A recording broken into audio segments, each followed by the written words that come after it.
Let me just use you a second, Max. So when they get this leg under, when they get this arm under, there is a kind of like the alarm should be going off in the cockpit, right? So if he's sort of managed to get, they've usually stepped this foot a bit as well. They can. This is even better for them. So look, at the moment he doesn't have the option of stopping me going, backward rolling, but I don't necessarily have to backward roll. What I could do is just try and stop him from, I don't necessarily have to focus on keeping this space free to begin with. I could focus on not being backward rolled.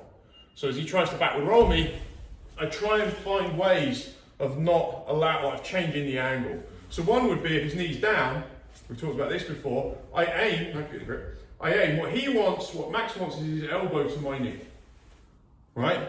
Better for you, right? Yeah. And once he's got that elbow to the knee, it's a relatively easy journey to get to here. And from here, this is pretty much done, right?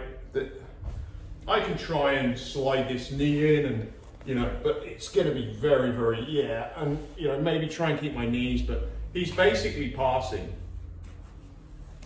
But what I can do is try and go to his wrist and kick and, change angles on this so that he can't make me backward roll. I know he wants to do that to me. So anything I can do that changes the shape, takes this away, I can. So it's kind of like either be backward rolled, go early, or know that that's what he needs to finish. He needs that arm there. Another thing I can do is put my arms here. So as he tries to lock this space in, go. I'm defending that space. So I've either got to extend, hip extend, okay, what we were doing. That might only work so long. Next thing might be he comes in, I'm going to use my hands. I'm just not letting, I cannot let him fill that space.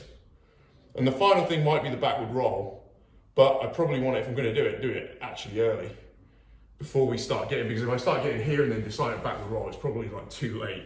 This has got, So, this is such a simple model. If you watch the 3-minute video I did on the closed guard, it's also in basically anything where the legs are wrapping and the hips are getting close.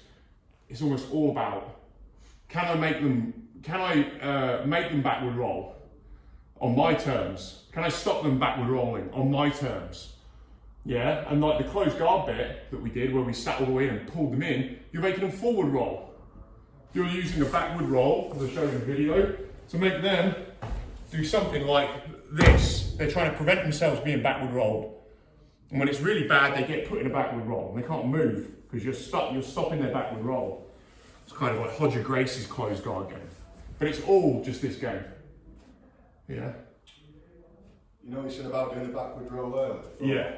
We was doing it on a Sunday where we were like a week or two ago, but from standing. Yeah. I think I got the same thing with Martin before. Right. If you go early, like you end up wrapping around their arm sort of thing, like rolling around it, don't you? Right. But I just ended up in guard when he was on his knees, right, instead of making distance. Is that right? If you get what I mean. You have to show me, but like, do you want to show me? I mean, if you end up in guard, it's not necessarily a bad thing. No, I'll just leave it. Right. If you end up in guard and he's not immediately passing, well, you're back in guard. Yeah. You killed it, right? Yeah. So if you killed it, right. Yeah. The other thing is, if they're standing trying to do this, there's way more space. But let's have a little go at just defending that space now. They've got the stack and thinking about, I know I don't want to get forward rolled, backward rolled. I'm going to defend that space on the far side that I need so I can use my arms. Yeah, and I can also try and change the angle and put my leg on his wrist. He wants my elbow there. And go nice and easy on the stack. You want your partner on the bottom to get the chance to work it. So just 3 for 3. Let's give it a go.